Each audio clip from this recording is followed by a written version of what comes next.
Hello all. We are just settling in and getting ready for our tea chat. Yeah. Tonight we've got some Hojicha, which is a Japanese twig tea. It's a little roasty and pretty see. We've got some of its dry leaf and twig here. Yeah. I say leaf and twig because Hojicha, as I'm aware of it, translates primarily to twig tea. Well, actually, no. It means roasted tea. Ho in Japanese is fire, but it's made out of twig tea for the most part. Kukicha. Kukicha means twig. And so Kukicha is a pretty delicious green tea. It's just the twigs that have not been roasted, but have gone through the steaming process of most other Japanese style green teas. Hojicha is roasted Japanese green, which is fairly unique in the Japanese green tea world. Yeah, I'd still categorize Hojicha as a green tea. Oh yeah, definitely. You'll see some places categorize it as its own thing also, though, which I don't think is inaccurate either. It is just very much a weird kind of standalone thing, which you don't have a lot of in Japanese teas, so it's kind of worth note. Yeah, for that. A lot of Japanese greens stem from the same base tea, and there's just very slight differences, whether it's a difference in like the subvarietal of leaf or difference in processing. It's usually very similar. Hojicha is very unique for a green tea in Japan. Yeah. Hojicha also for me is like perfect for the weather we're having right now, which is rainy and relatively miserable feeling and cold, where it would be a heck of a lot nicer if it was just actually snowing.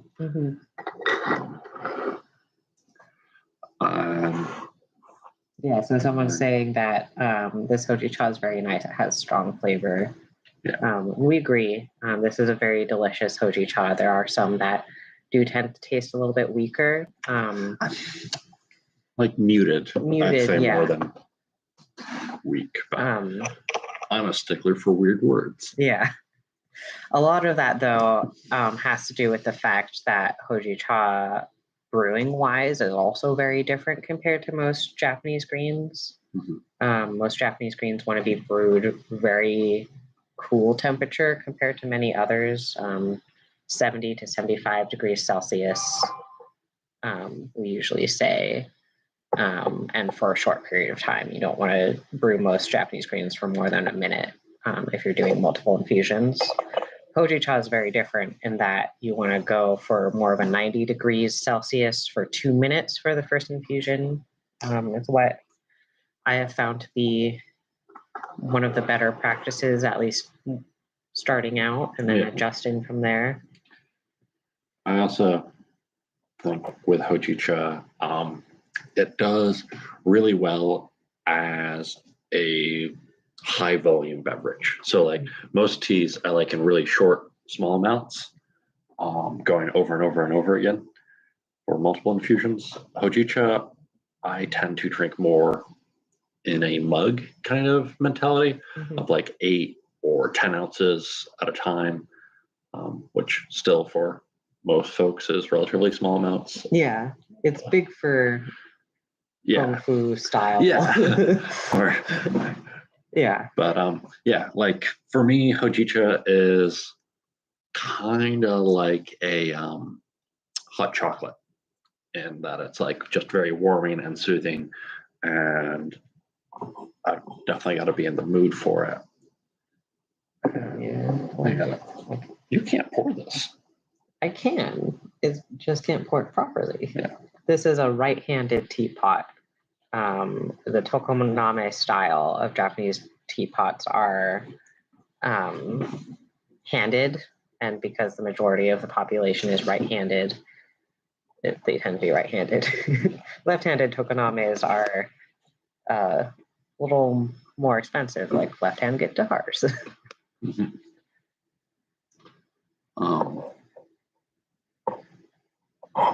And like I find this hojicha that we've got to be pretty well roasted and a little nutty, like a roasted pecan kind of flavor to it, and very woody, like warm spices like cinnamon or a cardamom. I don't usually get spiciness out of this. Well, less spicy and more warm spice. So warm spices like anise and things like that have kind of an it is a very overall. warming tea. Yeah, someone's saying nutty, not naughty. Yeah. Yeah, fun wordplay can happen. Yeah. But yeah, so we're taking our first infusion sips. This is one of those few times that we will blatantly say that a tea will have less caffeine on average than another tea. That is Hojicha, and that is because Hojicha is roasted in such a way that it burns off some more of the chemicals that are caffeine. Yeah. And additionally, it is harvested from the part of the plant that naturally contains less caffeine in it. The twig, and not as opposed to the leafy buds. Yeah, the original purpose of caffeine in plants is to be a deterrent from things that will eat it. So the youngest growth of a plant will usually have a higher amount of caffeine. Higher concentration. Concentration, yeah. So the woodier parts of plants usually don't have as much caffeine. As a question, did I hear once that this tea is given a lot to children? I don't know that for a fact. I have read that a couple times. Yeah. And I don't think it's necessarily because of the lower caffeine. Like that could be like a more modern reason. But it is very sweet and doesn't have a lot of astringency to it, like most Japanese greens. So I can see how children would enjoy it. And like it's very much, as Tim said, a kind of a hot chocolate kind of tea. Yeah. It's very approachable. And it's warming and soothing, and like for me especially, like night like tonight where it's been cold and rainy up here in Burlington the past few days, it's definitely nice. Will go very well with our stewed dish that we'll have for dinner later on tonight. So yeah, we have some delicious stew simmering, that's the word, right now. Yeah, so that'll be fun later. Yeah. Yeah, and I like was very excited to have this tea for autumn. Someone says that it tastes like autumn, and I definitely agree. It just feels very appropriate for this time of year, flavor-wise, look-wise. It's a very beautiful caramel amber. Yeah, a little golden hue. Yeah.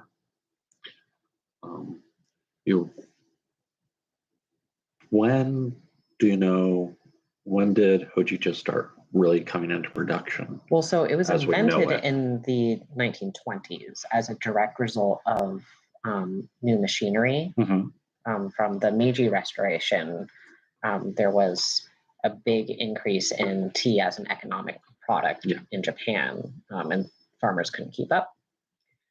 So they invented a way to get more out of the crop that they're getting. Yeah, there had been previously inventions of the like harvesting clippers with the bucket below, but like early Meiji Restoration, so like 1890s, there was that big increase, and there started to be machines invented that were more automated or like right-on harvesters. Steam powered, or I don't know, probably. But like by the 1920s, there were in existence right-on tea harvesting machines. Mhm. And those created byproduct of twigs and clipped leaf that you can't use for other products. Mhm. And so Yeah. it was invented by the farmers more to entice people in. They found that the scent of hojicha brought people into shops a lot more too, which I just simmering away. Yeah, like I totally believe that. Yeah, Be a little medical, but yeah, who knows like right. how accurate that was, but like I would believe it. I would go into a shop that pumped out the smell of hojicha like nobody's business. So yeah. Any thoughts about this tea? The periodical did go up into that history a little bit. So there's a lot of Japanese history is very entwined with tea, which is very fun. And equally entwined with mechanation. Definitely goes that route. Yeah. And we are seeing a new adjustment in Japanese tea culture with the introduction of more like innovative tea uses or tea blends.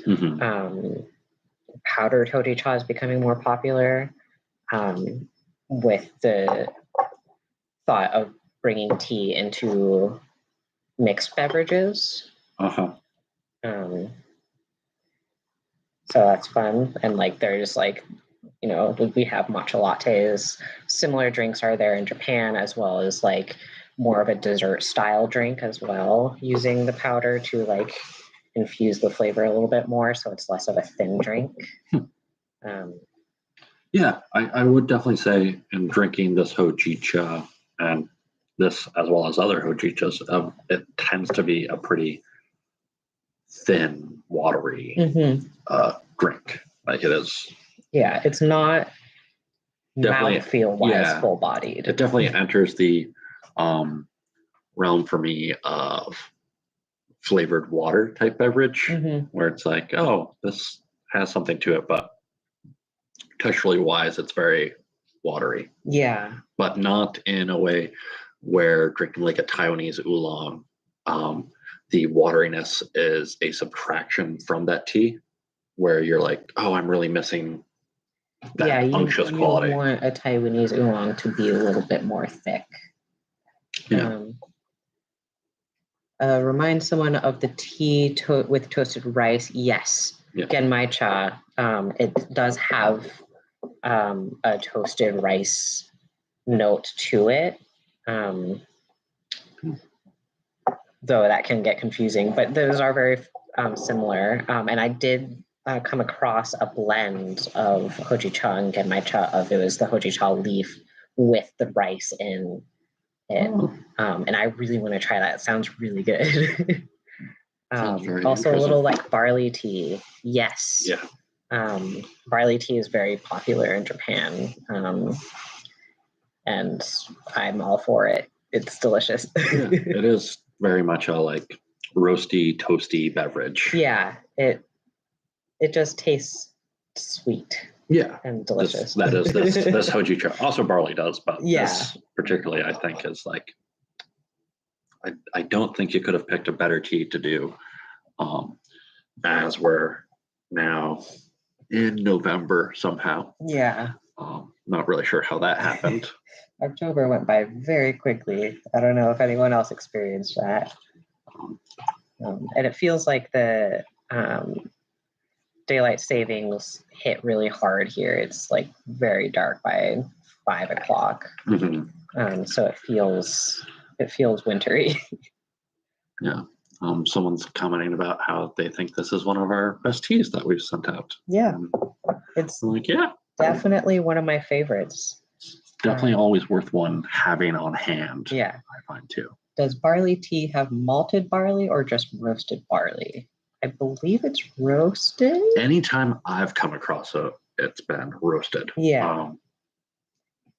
I haven't come across very many, so I would hate to say a yay or nay on that. We're we're not experts on barley tea. Yeah. But maybe other people in the comments know. Yeah. Or we'll also look into that some and put something in the comment on this later on. Yeah, I've also experienced barley tea as more of a blend. I forget what it's called, but there's a Japanese blended. I think I've come across it mostly as a chilled tea of like 7 or 10 ingredients, where barley is like the base of it, but then there's a bunch of other things very similar to the herbal blends that happen in gin, just not the alcohol. It's just the tea and the herbs mixed into as a blend. Tim's just checking on dinner. Other question, as we stop selling, where can we buy this Hojicha? So this very specific Hojicha is from Stoneleaf Tea House in Middlebury. They always have delicious Hojicha in stock, but there are some other really good Hojicha teas around. Another tea shop that we love is Little Tea Tree. They're based in Colchester. I don't think they have a brick and mortar, but they do have an online store. We had some of the teas from there. Yeah, a lot of tea shops will have really good Hojicha. It's hard to find bad Hojicha around. Yeah, but this one's from Stoneleaf. Also wondering if there is a way to order any teaware for holiday gifts. Email us. There might be a way. We do have a bunch of teaware left over. We don't have as much tea. Our closing sale kind of killed a lot of our tea stock, but we do have a fair amount of teaware if you're interested in that. But we are trying to slow down on selling things. But just send us an email and we can figure things out. Yeah. And what we'll probably do is we'll do another push here on our site as far as what we have for retail stuff.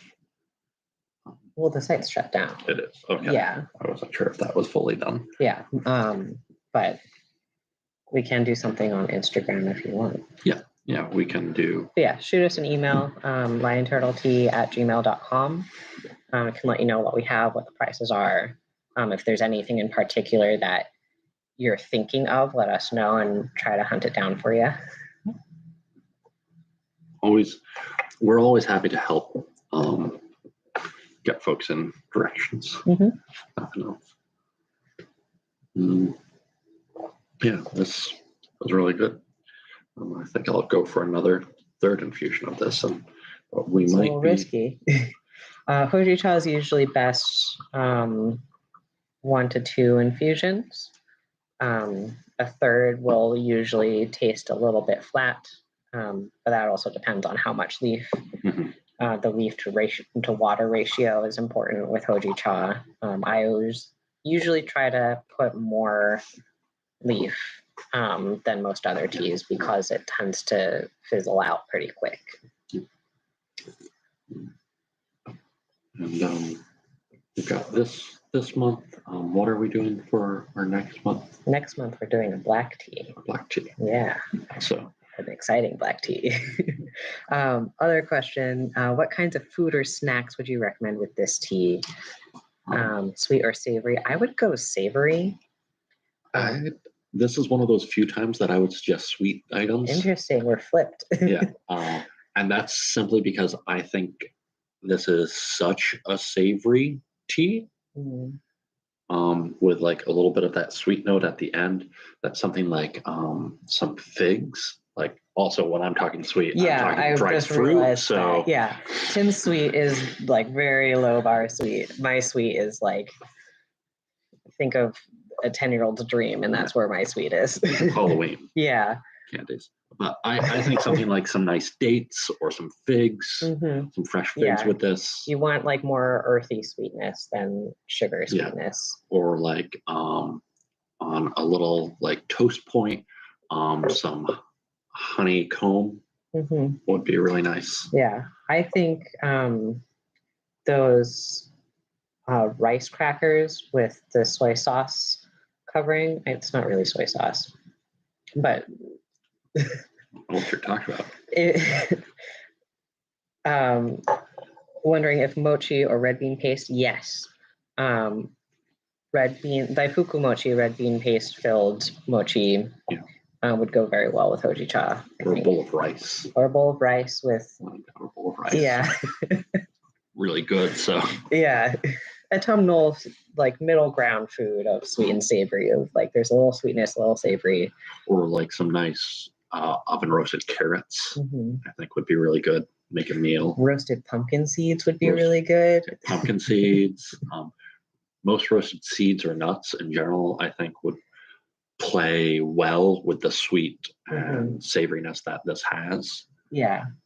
You definitely want to go with snacks that are kind of in line with this flavor palette, more so than many other teas, because it's not necessarily something you want a complementary thing. You want similar. Yeah. And maybe that's just the mood that we're in right now, too. Pickled daikon. Yeah. Yeah. Someone's talked about daikon. That really good. Rice is always good. Yeah. Some pickled ginger on it. Pickled anything. Scallions, just make a whole meal. Yeah. Some nori. Go down some roads. But this is a really nice tea. And as always, it's really nice sharing these teas with you all. Yeah. And it's definitely something that we're going to miss. We'll probably do, after this is all done, we might still do some tea talks here and there. Yeah. Figuring that out. We'll have some things maybe. Yeah, we're still around in different ways. And are always happy to share tea with folks, regardless of anything. Now, next month, you're talking about a black tea? What black tea are we looking at? So next month, we're going to be tasting Jinjin Mei, which is a really interesting black tea that very much changed the course of Chinese black tea economy in the early 2000s. It's a very young tea. Like, this is a pretty young tea being invented in the 1920s. Jinjin Mei, I think, was invented in 2006. Okay. So it's very new, and it had a very strong impact. And I'll definitely be talking about all of that in the periodical. It has a very exciting story. Getting giddy over it already, I can tell. Yeah, it's also a very delicious tea. I'm excited to share it. Yeah. More of this tonight. Yeah, so this third infusion is a little significantly paler, though not horrible. Yeah, no, it probably has some decent amount of flavor in it. Definitely gone down a few shades. And again, this tea, as a green tea, is a little weird where you're doing it at much higher temperatures, doing it at that 90-degree and going for those 2-minute long infusions to 2.5 to 3 minutes. I think I did for this one now. Yeah, 3 minutes. It's feeling very thin. It's not as many caramel notes. Not so much caramelly, much more barley at this point. Like, you can still taste the toastedness, that yellow thing, banana. Not yellow. No, pickled daikon tends to be a little bit yellow, particularly when bought in the US. Yeah. Because it needs to be preserved a lot more. If you have a chance ever, if you see in a plastic sleeve in an Asian grocery store, a almost radioactively yellow thing, 9 times out of 10, it's pickled daikon. Yeah. And it's worth delicious. trying. Yeah. If you don't like it, send it our way. Yeah. We will eat it for you. You can try it out and see how it is. Yeah. Hojicha would go very well with just a meal of rice and pickles. Yeah. Just a very simple, very humble meal. And I definitely find that this tea is a very humble tea. Where very often you'll have teas like where I tend to gravitate towards high mountain oolongs or some pu'ers or some roasted wui tea, cliff teas from China. They tend to be kind of bold and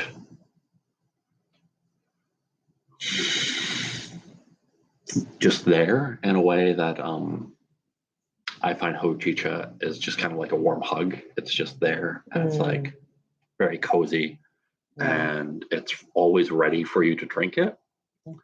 That being said, this is one of those teas that I strongly believe needs to be drinking hot or very warm. As soon as it gets cold, I find to be relatively repulsive. I don't know where you land on it. I like it cold.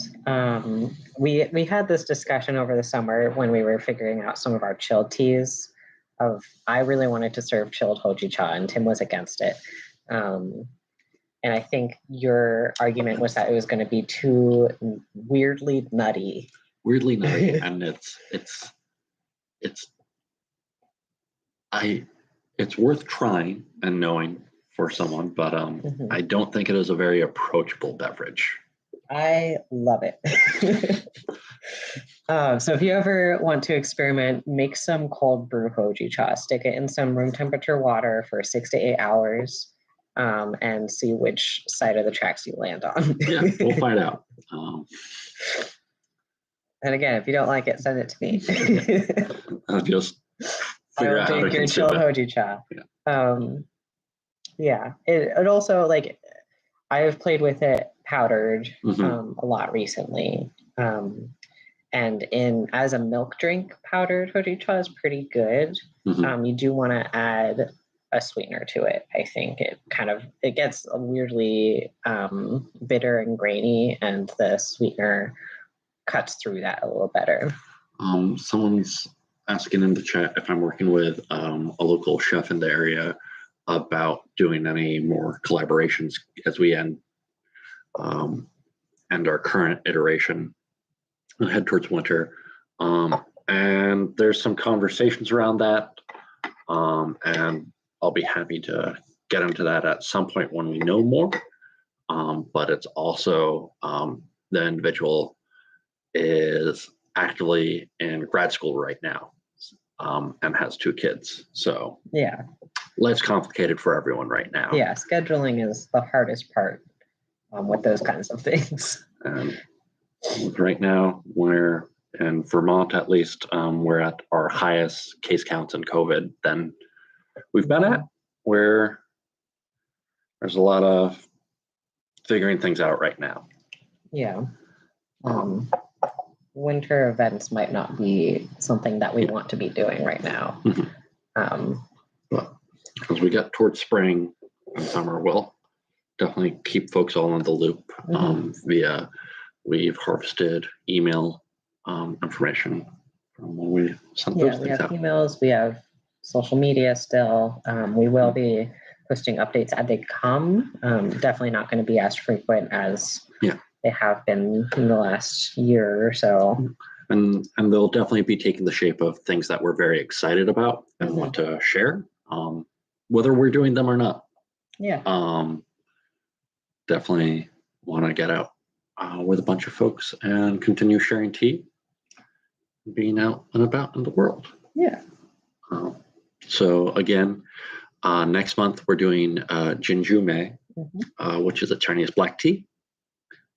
Transitioning away from that's very tasty and very roasty Japanese green, and diving into some more modern tea history. Yeah. Which should be a bit of a fun change for us. We tend to be a bit of antiquarians when we come to tea.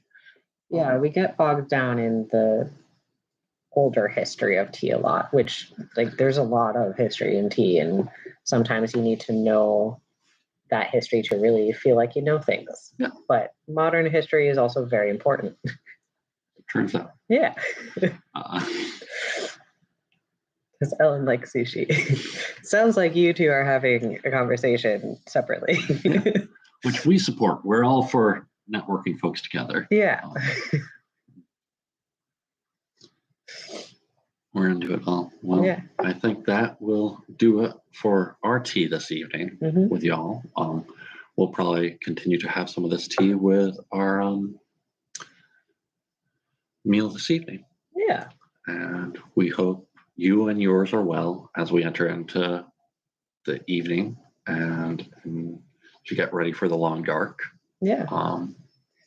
Be sure to drink some Hojicha during that. Yeah, drink Hojicha, drink good tea, have good conversations with good friends.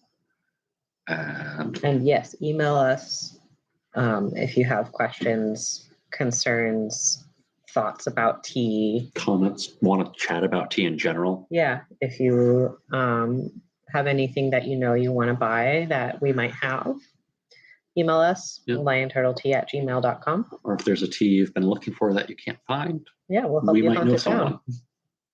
So, as always, keep drinking good tea, keep having good conversations, and we'll see you when we'll see you. Thank you so much. Thank you.